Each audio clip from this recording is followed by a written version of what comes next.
Okay, all right. So as I mentioned, today I want to talk about starting and growing a successful small business. And I'm conscious that you're all employees here with Qantas, and the opportunity now moving forward is what do you want to do in the next chapter of your working lives? And do you want to get into small business? Maybe you do.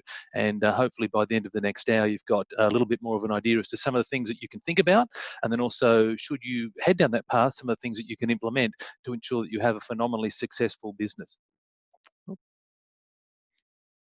Okay, so let me talk about business ownership in Australia. So 97% of all businesses in Australia are small businesses. And if you look over on the right-hand side there, the definition of a small business is 19 or less employees. So you could be a sole trader or a solopreneur, you could be a micro business or a small business, but 97% of businesses are small businesses, right? So we take up, the majority of businesses here in Australia. And those 97% contribute to 33% of the revenue or the gross domestic product here in Australia, and 40% of the workforce. So there's 40% of us, just a little under half, all work in a small business. So there's some really impressive numbers. However, 60% of new businesses fail in Australia within the first 3 years. And we're going to go through in a moment why that's the case and then what you can do about it to ensure that you are in the 40% that succeeds as opposed to the other. So why do businesses fail? Well, business is hard, right? If it was easy, everyone would do it. And so it's not easy, it's hard. It takes a whole lot of effort. I see a lot of people in business who are very good at a particular task, but it doesn't mean that you're going to be a good business owner. So for example, you may be a good plumber or a good accountant or a good electrician or whatever it might be, baking cakes. But it's different to being a great baker versus being the owner and the manager of a bakery or, same with the plumbing. It's great that you're a terrific plumber, but it's different being the owner of a plumbing business. So business is hard. No or poor planning. As the saying goes, if you fail to plan, you plan to fail, right? And so you've got to plan. You've got to put a whole lot of effort into planning. And I'll go through specifically, what the types of things are that you want to be planning for when you're about to venture into small business. Failure to understand the changing customer behavior. Like things are changing all the time, so a lot more business has been done online. There's business that's been done through the phone. You sort of wind the clock back 2, 3, 4 years and none of this was happening or very little of it was happening. So, business is changing and the world is changing at a rapid pace. So we need to be able to adapt to meet all those changes. Poor stock management is another reason that businesses fail, whether it be too much stock, that is, you've got too much inventory and cash is king or queen in business. Alternatively, you don't have enough stock. And if you're a retail store with not enough stock, then you don't have enough choice for consumers and it's got the perception of being empty, and hence I'm going to go elsewhere to get more variety. Growing too fast. Businesses can grow too quickly and can implode on themselves because they grow too quickly. Or conversely, they could grow too slowly, right? And so there could be a distinct lack of sales. And if you don't have sales, then you don't have a business. One of the sayings that I have is sales cures all. And it's all about getting sales through the front door. Not delegating or outsourcing, trying to do it all yourself as opposed to recognizing what you're good at and then leveraging out or outsourcing all the things that you're not. Perhaps you're going to hire staff, perhaps you just outsource it. There's a whole variety of ways that you can get people to do tasks for you in 2020. They don't all have to be employees anymore.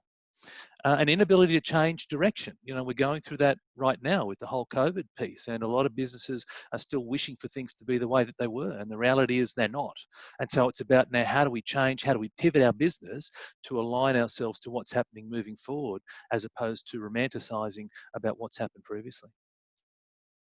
Lack of visibility, and in particular, I'm talking about a lack of data. You need to have numbers, and I'm going to talk about this in a moment, but by having the numbers, it enables you to make great decisions as opposed to decisions based on emotion.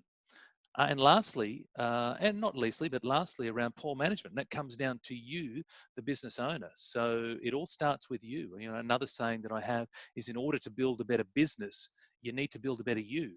And so it comes down to you, your leadership style, the way you manage people, the way you treat people, you reward them, so on and so forth. And a lot of businesses fail because of that reason. So look, there's 10 that I came up with. I'm sure there's a longer list out there, but I thought that would just be a bit of a start for us.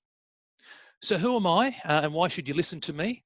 So firstly, I'm a business coach, and I have the privilege of doing this sort of thing all around the country. Haven't stood on a stage for a while, given the whole COVID side of things, but certainly stood on plenty of stages in my day, and about imparting my knowledge onto other people and sharing with the view of helping them all, move forward in their respective businesses.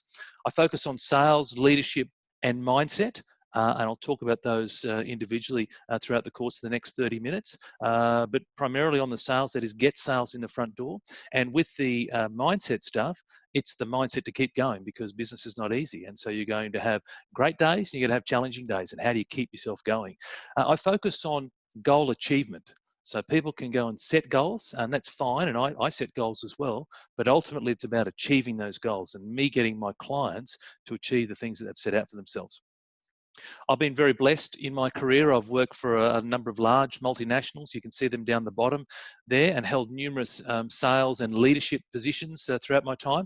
But in 2018, I realized that I was no longer meant to be an employee. And for me, it was about, spreading my message a whole lot further and wider. And so hence, I decided to get out on my own. In fact, I decided before 2018, but at 2018 was when I finally pulled the trigger. And here I am, some 2.5 years later, and having an amazing time and getting to impact people all over the country. So I just want to go through some things to consider before buying a business, and there's plenty that you can consider. So the first is your why. So really understand, why is it you want to go into business in the first place? Because like I said, business is tough. 60% of the businesses will fall over in that first 3-year period. So you need to be deeply connected with why it is that you want to go into the business, and also the type of business that you want to go into.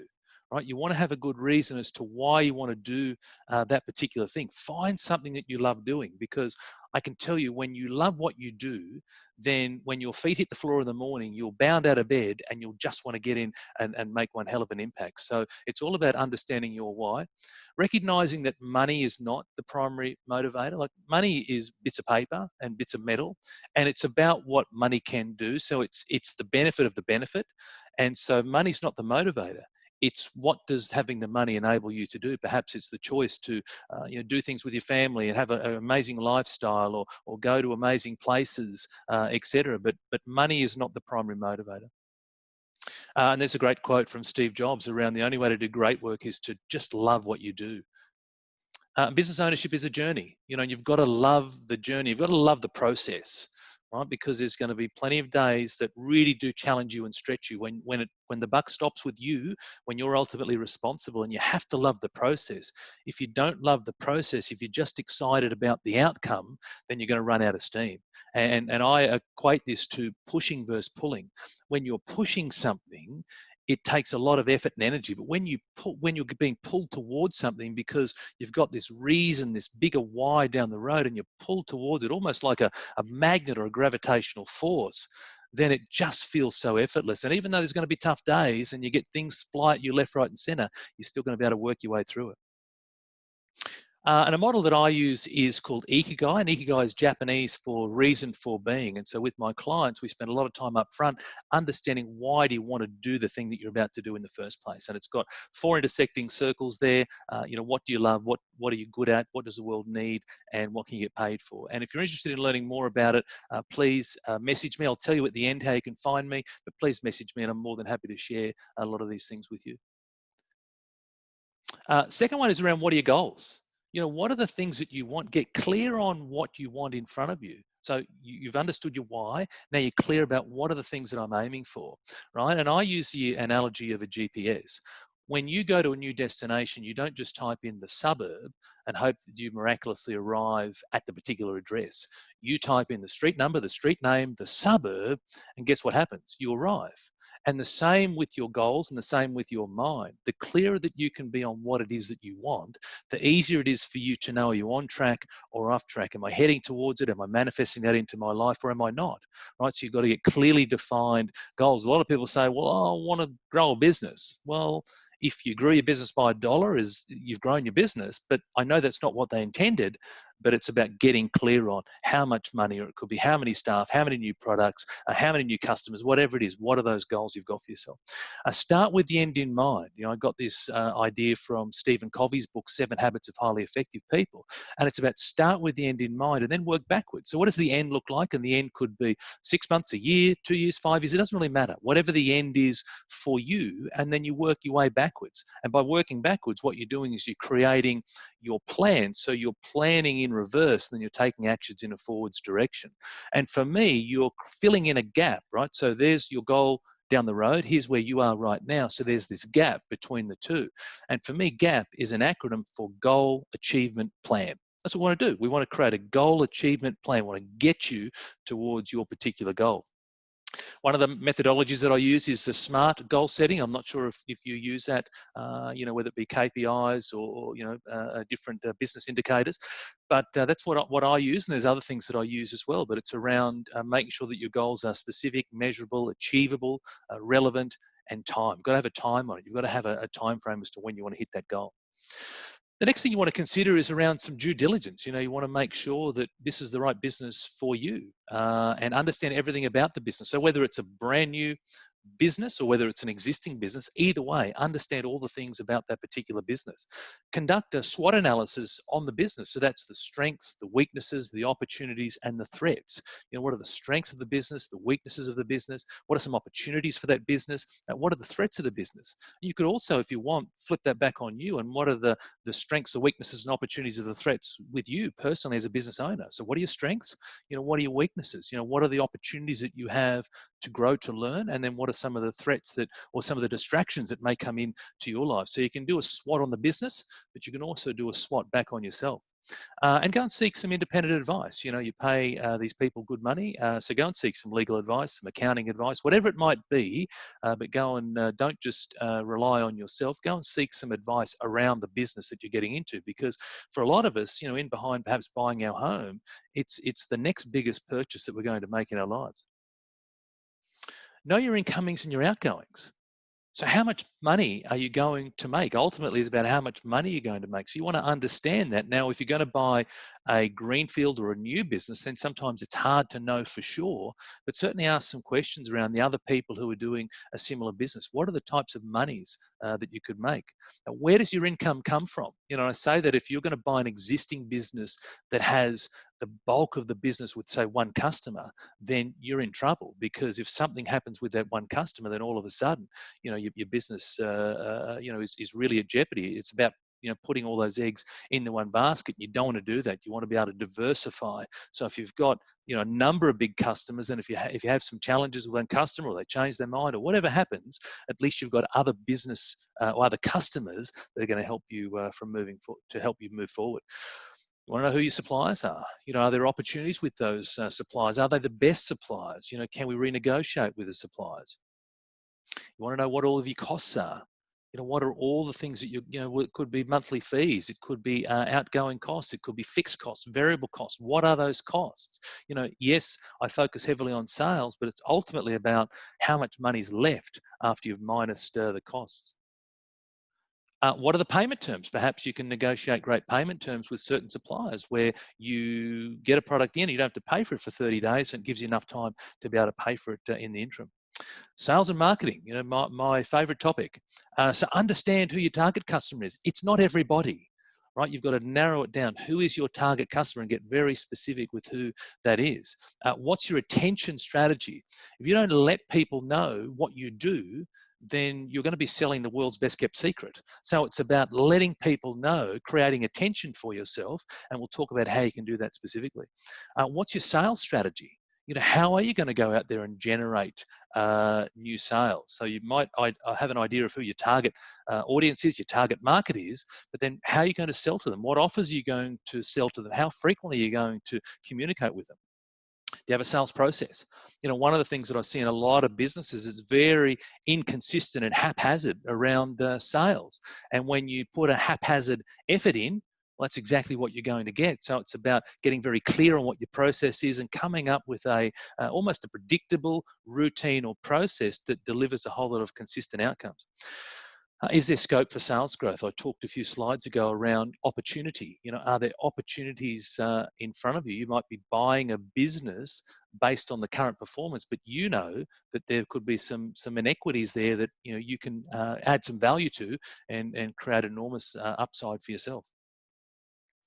Fall in love with data. You've got to love data. Accurate and timely numbers enable strong decisions. Now, this doesn't mean that you need to have a, really expensive, fandangled reporting system, although if you can, terrific. But it means that you just want to understand what's coming in, what's going out, how many customers have I got, etc. You could track that on a spreadsheet if you need to, right? Particularly when you're starting out, it's about, minimizing a lot of the outgoing expenses and focusing on the marketing efforts to draw business in, and then you can always upgrade down the track. But you need to understand, what's going on from a numbers point of view. And you want to make decisions based on fact, not on emotion. Too many people are making decisions because it feels good. It feels great. And I'm going to suggest to you that you want to make them based on facts. Know the facts, know the data, know your numbers, and then go and make a decision accordingly. And the last thing to consider, well, the last thing for me in my presentation, there's many, many more, is around relentless learning. You always want to be learning. One of the beauties around life is that we're growing the whole time. There's an opportunity for us to grow. And so you want to be prepared to constantly grow and learn. Things are always changing. I touched on that earlier. And so as a business owner, it's up to you to keep pace with what's going on. Now, you don't necessarily have to be the expert around this, but you need to have people around you that are, right? So that's also about being resourceful, but you want to be prepared to constantly grow, refine, improve, relentless improvement, I call it. And audit the people closest to you, is another thing. So from a learning point of view, perhaps the people that you're with at the moment may not serve you for the future. And so it's about then challenging yourself to find people that you can aspire to be like, perhaps you can learn off, get involved in networking, right? And so you want to spend time with business people. You're about to get into a business potentially, then spend time with business people, because then you can have, business types of conversations. So really challenge the people around you. Are they going to serve you in the direction you get ahead, or are they going to potentially hold you back? So that's it from some things to consider before buying a business. Now I want to talk about when you're in a business, or perhaps you're already in a business now. What are some of the things that you can do to grow your sales? There's only 4 ways. So at the highest level, there's only 4 ways that you can grow your sales. And so I'm going to give them to you right here and now. Now, there's a whole lot of tactics that sit beneath those 4. But if you take nothing else from a sales growth point of view, remember there's only 4 ways. And the first way is through new customers, right? You want to go and get yourself new customers. So if you're starting with a 0 customer base, well, obviously you need to get some new customers. Oh, that's coming back on me. So can we just mute that, please? So, sure, bro. No worries. So we've got develop an attention strategy. Is that the only one I'm doing? Oh. Sorry, guys. Okay, so we've got to develop an attention strategy, and that's all about getting on new customers and creating attention around what it is that you do. Let people know what it is that you're doing, right? So you may have heard of the term funnels. There's sales funnels, marketing funnels, all sorts of funnels, right? And the idea is that we want to get as many people into the top of the funnel that we possibly can. We want to make sure they're the right people that go into the top of the funnel, because ultimately not everyone going in the top of the funnel is going to end up down the bottom of the funnel. And down the bottom of the funnel is where people convert to a customer. That's ultimately what we're looking for, right? But not everyone going in the top is going to be a customer. So you want to put more in the top to have some customers come out down the bottom. There's so many ways that you can do that. The first is to tell people and ask them. Ask your family and friends. Tell them you've just gone and started a new business. You may have started a new pool care business, or you may have started a new bakery, or you may have started a new, gardening business, whatever it might be, a new plumber, whatever. Go and tell people that's what you're doing and ask them. Right, it's that simple. Ask those that are closest to you. And the other thing too, it's going to give you a whole lot of confidence, because you're going to be asking people and they're going to say yes to you. Hopefully, your family and friends say yes to you. It's going to give you some confidence, and with the confidence, will then build on your momentum. Get a website. Grab yourself a website. There's pretty cheap and effective ways that you can get started. So again, you want to have a website. It's a bit like going window shopping. It's that front window to your business. So get a website. Google, get on to Google My Business, etc. So these are things that you can do. Social media, start doing things on Facebook or Instagram or LinkedIn, or, but again, ask yourself why you're doing these things. So again, go back to who's your target audience, who's your target customer, where are they going to be? If they're going to be on Facebook, or if they're going to be on LinkedIn, then what are the things that you can be doing, communicating to them in that particular platform? So do plenty of social media. Networking, I touched on it before. Get out there and network with people, and learn about other businesses, but also share what it is that you're doing. What your particular business is. Let people know. Advertising, so you can do plenty of advertising the old-fashioned way. Referrals, so people have had a great experience with you, encourage them to go and refer to their family, their friends, etc., etc. Maybe you introduce a referral system. Direct mail, go directly to people. Again, understand who is your target audience and do direct mail, or do letterbox drops, or flyers directly to certain people. Cold call. Cold call. That's exactly how I'm here today. I cold called. I reached out to QANTAS. I went to a few different people, ended up speaking to Alison, and here I am today. So cold call, right? And you could do a blog if you want, or you could go and do podcasts. There's so many ways, but it's all around create attention for yourself. Otherwise, no one's going to know what you do. That's the first way. The second way is what I call basket size. So that's where you want to be selling multiple products or multiple services in the one transaction, right? So McDonald's do this exceptionally well, right? So it's around suggestive sell. You're going for a burger and you walk out with your fries and your drink, and it's no different. You can do that in your business. I used to work in the pharmaceutical game, and they sold combinations of products. So you'd go in for a cold and flu, and you'd walk out with tissues and vitamin C and some vapor rubs and some sore throat gargle and so on and so forth.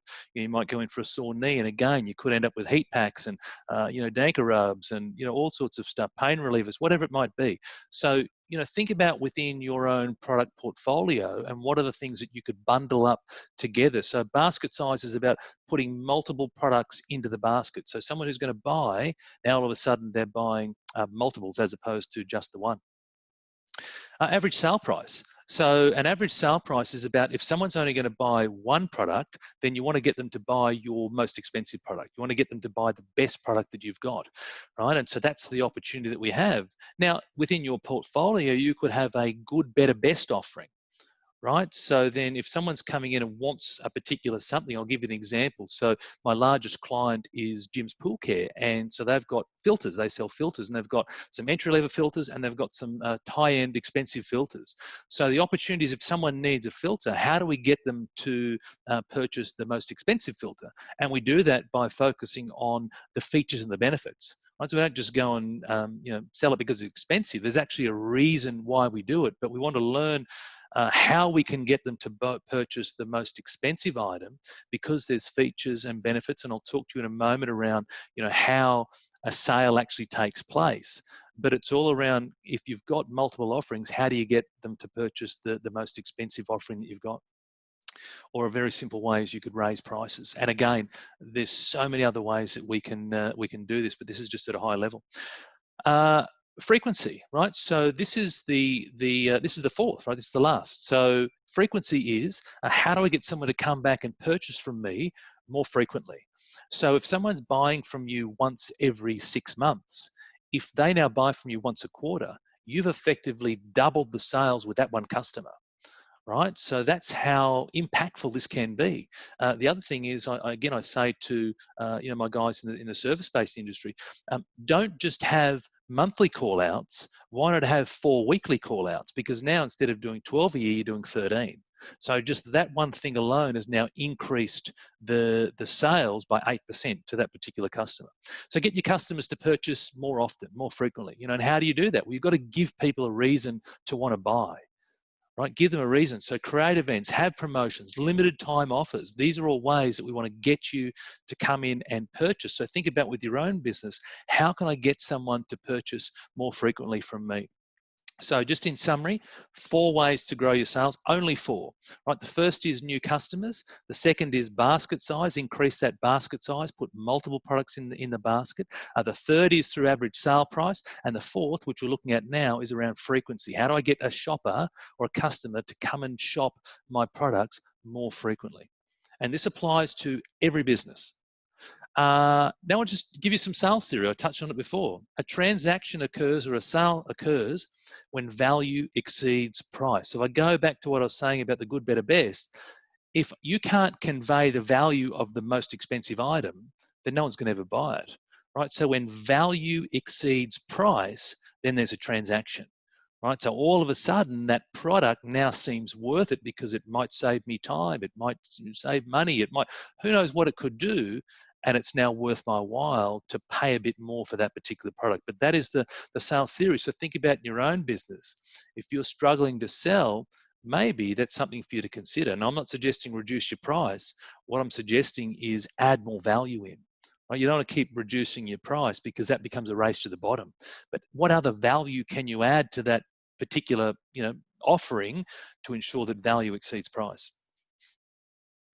Mindset matters. 100% it matters. And this is the difference between successful business owners and mediocre business owners, or even those that sadly have to close up. It's all around your mindset. Right, so you can have knowledge, but knowledge is potential power. You can know the things that you need to do. You can go on courses. You can read books. You can watch YouTube videos. You can surround yourself with amazing, successful business people. And so you're acquiring heaps of knowledge, which is fantastic. And I encourage all of you to do that. But it's still only potential power, because if you're not going to do something with the knowledge, then what does it matter?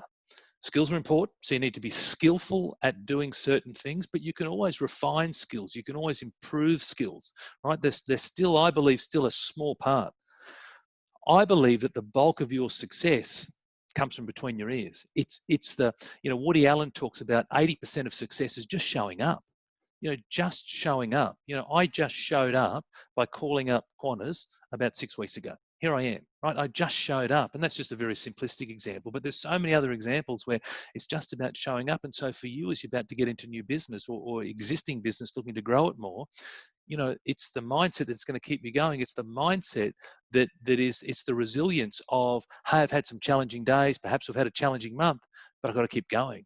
The mindset of, I've got to try different things. I've got a growth mindset that says, well, I'm looking out for new ways of doing things. I'm being resourceful. Who else can I talk to? Who else can I aspire to be like? What else can I incorporate? Right. So it's all around mindset.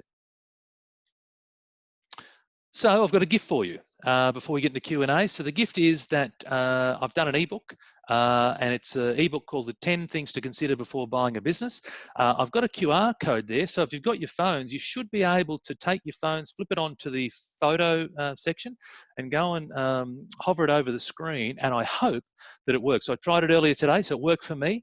So here's hoping it works now. But look, this is just building on some of the things that I talked about earlier today. The 10 things. If there's anything else that you want to know from me, then in the next page, I'm going to show you how you can find me, social media, etc. But I'll just give you another moment to hover over that, hit the button, and again, here's hoping that it all works. Look, I'll also send the link through to Alison, and then she can forward it on to all of you. All right, cool. Okay, so so you can go and download the book, which is pretty cool. Okay, so social media wise, so I'm everywhere on social media, doing plenty of things on social media. So Tony Meredith Coaching on Insta, on Facebook, Tony Meredith on LinkedIn, Tony M Coach on Twitter, and YouTube as well. I do a lot of Facebook Lives every Sunday morning. A mate of mine and I, we do what we call the Sunday Mindset Session. We've done 63 of these now, so for the last 63 Sundays in succession, and we get on 8 o'clock Queensland time, and we have a chat about mindset things as well. Mindset matters, mindset's everything. And going back to what I talked about before, we won't talk about business per se. We're going to talk about mindset on the Sunday morning. But certainly, in my social media, channels and platforms, I'm always talking about mindset, business, leadership, etc. So that's the presentation side of things. So I think we're bang on the halfway mark. So that's good for me. So what I'll do now is I'll minimize this, and then I'll, let's see if we can answer some questions. So I'll just stop sharing this and then see if anyone's got any questions for me. So now's a good time. So please ask those questions, things that you want to know.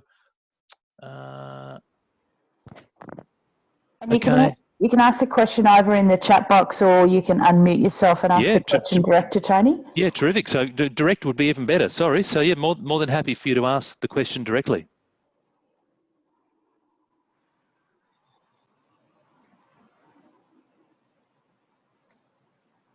Oh, hello. Perhaps it was well presented, Alison, and answered everyone's questions. So, look, I'm happy to answer whatever questions you might have. Hi, Tony, I've got a question. Yeah, hello there. Sorry, what was your name? My name's Jo. Hello, Jo. How are you? I'm good, thank you. That's good. If I was thinking about buying a business, what are the first things that I should do? Who should I be talking to? Like, you know, if I was buying a house, I'd be talking to a real estate agent and a mortgage advisor. Who are the key people that I need to have on my team? Yeah, so if you go back to, firstly, if you're going to go and buy a business, go back to the very first point that I made, which is you want to make sure it's the right business for you, as in why you're doing that business, right? So that's before you even get to people. But in regards to who in your team specifically, accountants, you know, because there's a whole lot of tax implications with buying a business, and also solicitors as well, right? So that's if you're going to buy, say, an independent business. In regards to you know, getting into perhaps a franchise, there's plenty of people in the franchise system. I know that you can always speak to other franchisees. So again, in the spirit of disclosure, I do a lot of work with Jim's Pool Care and Jim's the Handyman, so two of the Jim's divisions. And so I know that when new franchisees come or prospective people come on board, we always encourage them to speak to other franchisees as well, because they're living and breathing it, and we want them to talk about the good, the bad, and the ugly. But if it's an independent business, then absolutely an accountant, and absolutely a solicitor as well. And what sort of information should I be asking for? And at what point can I ask for the information? Yeah, so structure. So the first thing is around structure, right? So for example, are you going to be a sole trader? Are you going to go in as a business? Are you going to be so an incorporated business? Are you going to be operating as a trust, right? So you want to talk about what are the right structures to get this set up in, because you've got different elements with structure. So one is around the tax implication, and the other is around asset protection. And so again, you've got the accountant, you've got the solicitor to help you with both of those. So that is what's the right way to go and purchase the business. What's the right entity? Thanks. Does that make sense, Jo? Yeah, it does. Thank you. Yeah, perfect. Thank you. Great question. Anyone else? Anything about business, sales, you name it, my story, whatever. I'm happy to share with you as much as I know. Tony, you spoke a fair bit about purchasing a business. It sounds like maybe franchising is sort of your particular angle, but in terms of starting a business, not at all, by the way. So I just want to clarify that. So not at all. So certainly starting businesses, I've got plenty of people who have started them. Sorry, Jeff, but I just wanted to clear up that it's not just about franchising for me. Sure. Okay. So if it's starting a business, what sort of additional services are you offering with regards to, let's say, someone who's starting off as a sole proprietor, a service business, I don't know, pool cleaning, for example, just hypothetically, because you've had it out there. What's sort of the next step of your funnel, a product of what you offer or service that you offer next for someone who's looking to do that? Yeah, correct. So I suppose there's two key things. So one is that I offer what I call an integrated coaching, which is a combination of online, it's a combination of group coaching, some one-on-one coaching, and also plenty of stuff on Facebook as well. So that's one model that I offer. The most expensive service that I offer is time with me directly. So I offer both those. Now, look, I have plenty of individuals that work with me who are wanting to get out of their day job, for example. So my largest client, as I mentioned, is the Jim's Pool Care division. They've got 115 franchisees, but I've got a large plastics manufacturer that I work with, motorbike shops, other cleaning businesses, right the way down to individuals wanting to get out of their day jobs and anything in between. So they're the services that I offer. But look, one of the things that I always do is always offer people a 20-minute chat for free. So I'm happy to share that information to Alison, and she can pass it on to all of you. But if nothing else, let's just have a chat, and I'll impart some stuff directly for you, and then more than happy to see where we go from there. So Tony, we've got a question. Which is better, a new business or an established business? Oh, it depends, right? So there can be some established businesses that are dreadful, and there can be some, new businesses that are risky. So, it's a horses for courses piece. It's not, not every new business is better or every existing business. Let's talk about the strengths and weaknesses, right? So when you're buying a new business, the downside is you've got no customers.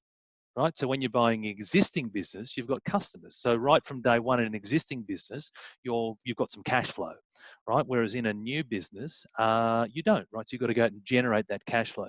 But with that being the case, perhaps you're buying an existing business that's been run into the ground, that maybe have a bad name in a particular area. And so even though it's got some cash flow, then maybe you've got to go and overcome some negative images around that business. And even though you might say, hey, under new management or whatever it is, you still could have that negative connotation. So really, it's a case of every business on its merits.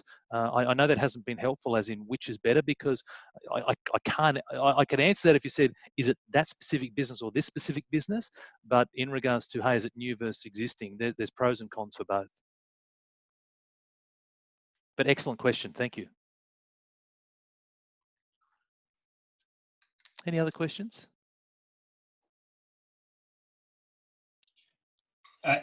Yeah, Tony, I'll go in.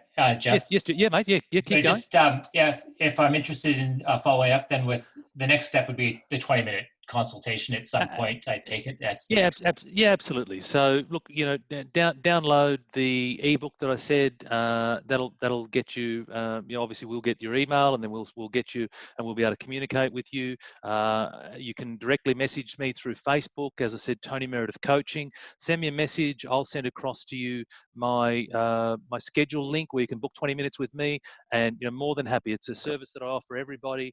20 minutes, and see if we're a good fit as well. So there's plenty of things that I may not be able to help you with, right? And so, I want to make sure that I'm a good fit for you as much as you're a good fit for me. So that will be the next steps. And as I said, I've got a lot of experience in very big business, and so I'm able to bring that to the table. I'm very blessed and fortunate with the companies that I've worked for, and I see such a disconnect between the training that I had and then people wanting to start small business, and that's why I'm here.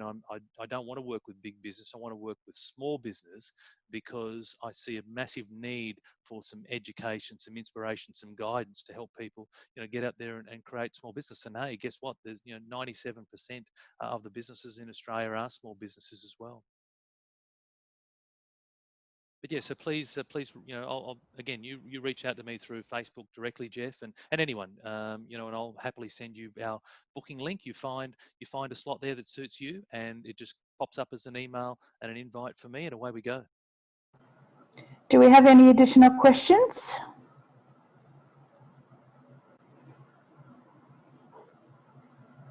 Oh, I'm not sure what to make of that, Alison, whether I've done an exceptional job or whether everyone's a bit shy. Don't be shy. Ask away. Now's a great opportunity. So, as I said, I've committed to being here for at least the next 20 minutes. So, ask me, whatever it is that you'd love to know, because I'd love to share it. If you don't feel comfortable talking about it, then please type it in, and more than happy to, impart with all of you what it is that I know. I'm very blessed in the sense, this is how I get to spend my days, right? I get to spend my day dealing with businesses, dealing with people like yourselves, helping people get into business, and I love it. And so, I want to be able to leave you with plenty of value.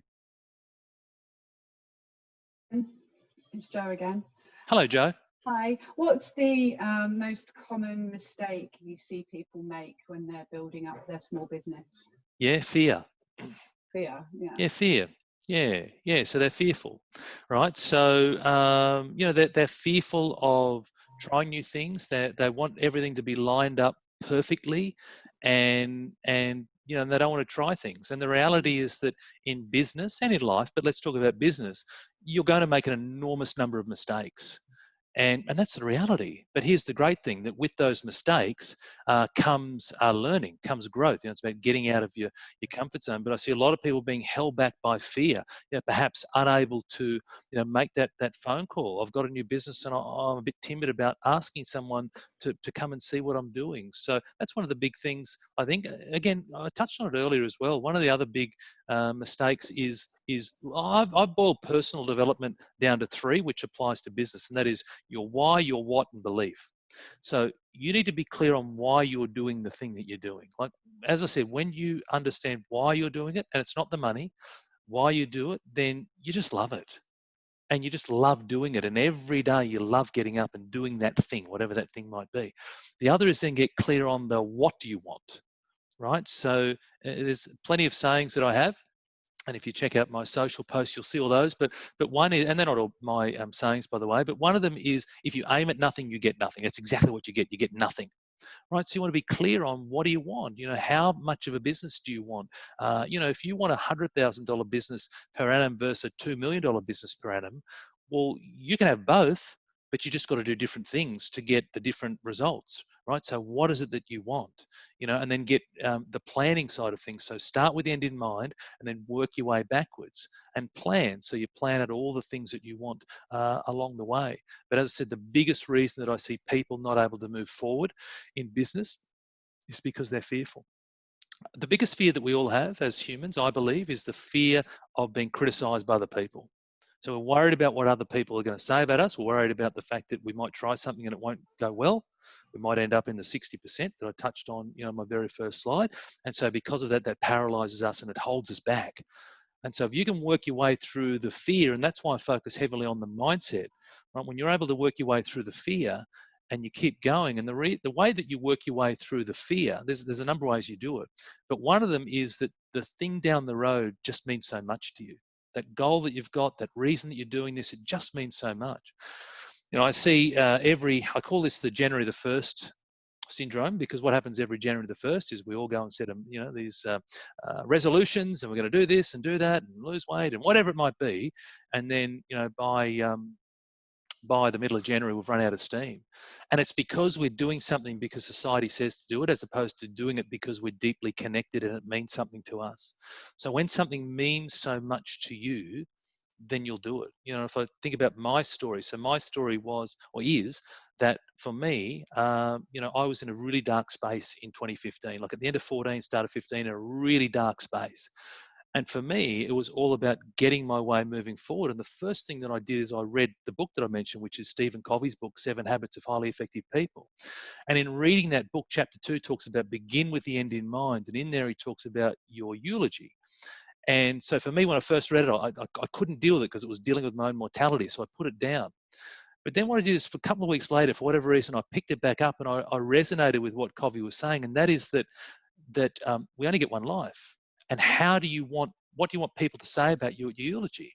And when I sat with that for a while, I thought, hang on a second. Well, at that point in time, I was overweight, worked hard, spent most of my life in an airplane in a hotel suite, didn't see my family, didn't have the wealth that I thought I would. And I thought, well, gosh, that's a bloody terrible eulogy. So I had to do something about it. And so then I went and lost a heap of weight.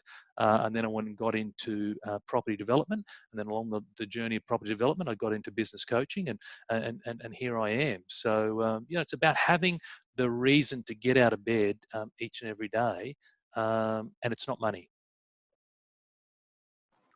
So, Tony, you talked about having passion for a business. So the question is around if you're going into a business, should you aim for something that you're familiar with? It doesn't have to be familiar with. It has to be something that energizes you. Okay. So, for example, so if I go back to my stories, so I lost a heap of weight. I lost 12 kilos in 12 weeks. And at the end of that time, I said to myself, I've got this enormous amount of self-belief. And I thought, well, how am I going to go and replace my income? I had a very large income back then, working for corporate companies. And so I said to myself, I'm going to get into property development. Now, I'd never done property development before, so I'd had some interest in property. My wife and I had bought some buy and hold properties. Some had worked well, some hadn't worked well, but I just had this, itch that needed to be scratched around property development. So in answering your question directly, Alison, you know, I didn't know about property. I knew what it was, but I'd never done it before. So then because I was really interested in it, when you're interested in something and committed to learning about something, then you just immerse yourself in that particular topic. So for example, for me, I went off to network meetings, I signed up to a course, I just lived and breathed, you know, property development. And I'm still in property development today. I've got a large 2-hectare subdivision an hour north of Brisbane that I do as well as doing my business coaching, right? And so I didn't know about it, but I had the desire to learn about it. So again, I go back to, you want to be clear on the reasons that you want to get into it. But hey, look, if you're familiar with something and you love it, bonus, because now you've got an advantage, because now if you're already familiar with something, then that could be your thing. But you really need to sit with, is that your thing? You know, because just because you've done it previously doesn't mean that you want to be doing that for the rest of your working days. Thank you. Do we have any other questions? I'm just looking at one here, which is from Fabrice. So thank you. So what's the best way to start my business without much capital, especially in those testing times? So firstly, it depends on what the business is that you're wanting to do. Some businesses require a lot of capital, others don't. So it all depends. But look, if you want to start, so for example, you know, Fabrice, perhaps if you share with me what it is that you'd like to do, and I could answer you a bit more specifically, but there's plenty of ways that you can start a business without capital, right? And, you know, it could be just going to knock on doors, offer a service. You know, so if you're going into service, so I'm in the service industry, right, as a business coach. So there's not much capital that I require. You know, I've got a computer, I've got a Zoom account, and I've got my voice, right? So it's not a heavily, you know, capital intensive business, right? It's time. So if it's a service-based business, then I'm going to suggest to you that you don't need much capital at all. You just get out there and you provide a service, right? You add value to people. There are certainly plenty of businesses like maybe a restaurant or a coffee shop or whatever that requires an enormous amount of capital, right? So you've got to figure out what's the business for you. I make sausages and salami. They're mostly French style. Fabrice, you can make sausages and salami in your own kitchen. Right, so so Fabrice, because he just sent this to me directly, it's Fabrice makes sausages and salami, and they're mostly a French style of you know, delicatessen item. And I think that's terrific. And so really, it's a case of, it's no different to people going to a markets on a Sunday. It's like, make some, sell some, reinvest the money back in, make some more, sell that, reinvest the money back in, make some, sell some more. So, you know, and eventually over time, each week you're going to get a little bit more profit, and providing you don't pull the money out of the business. If you pull the money out of the business, then that's effectively like taking fuel out of the car, right? So leave the money in the business, and then it's a case of just reinvest it back in. So this week you might make 10 sausages and you go and make a profit. You get the money back plus your profit.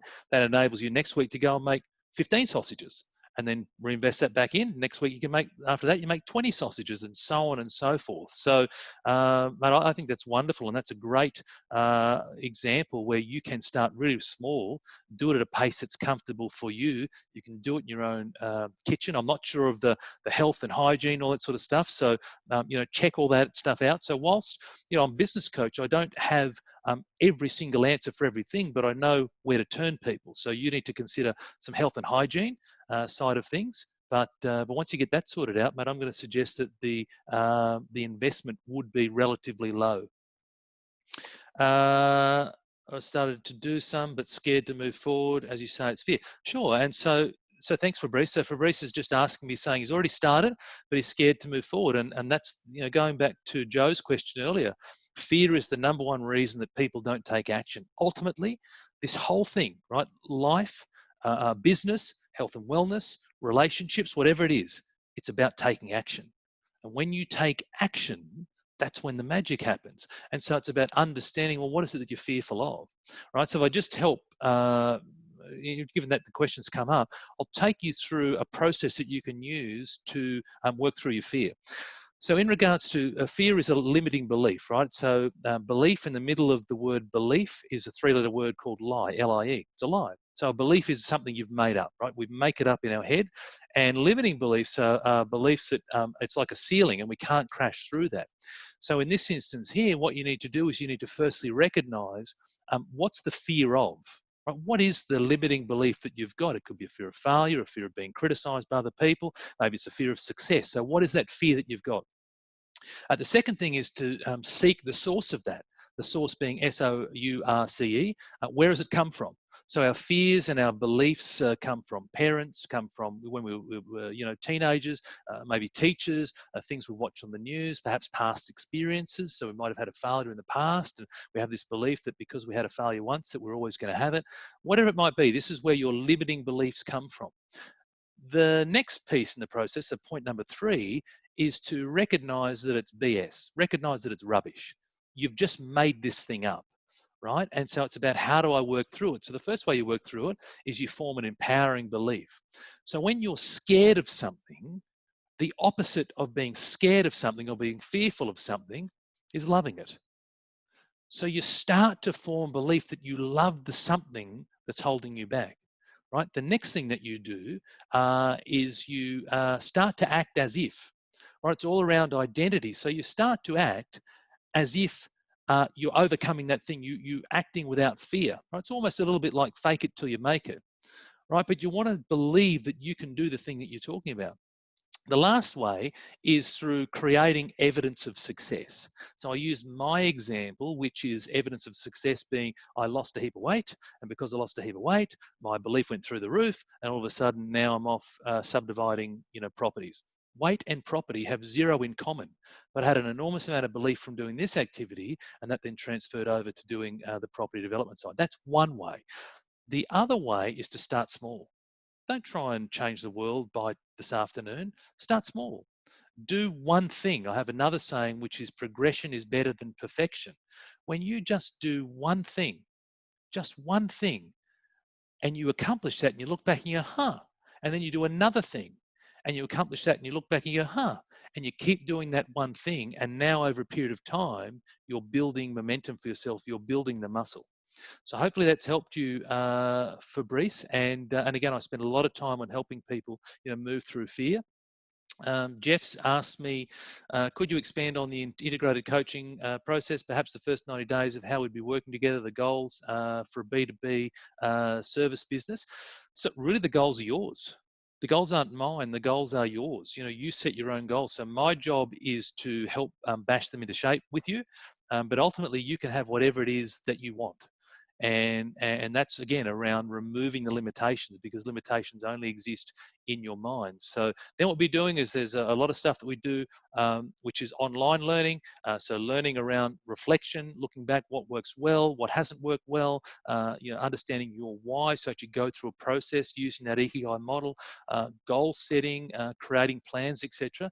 Then it's around getting people into one-on-one sessions and working out, so what has been, like Fabrice talked about, he's got some fear issues. Great. Well, let's work our way through those fear issues. Or maybe for you, Jeff, you don't have fear. Maybe it's something else, and that's cool.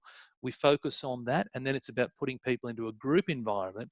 And the thing I love about a group environment is that a rising tide lifts all boats. And so we can all learn off each other. It's not just me talking. It's a combination of everyone helping each other out. So hopefully that's been helpful. Any other questions for me whilst I grab a drink of water?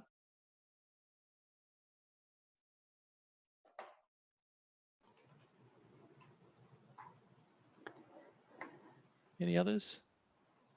That looks like it's all the questions. I just wanted to thank you, Tony, for coming and talking with our people.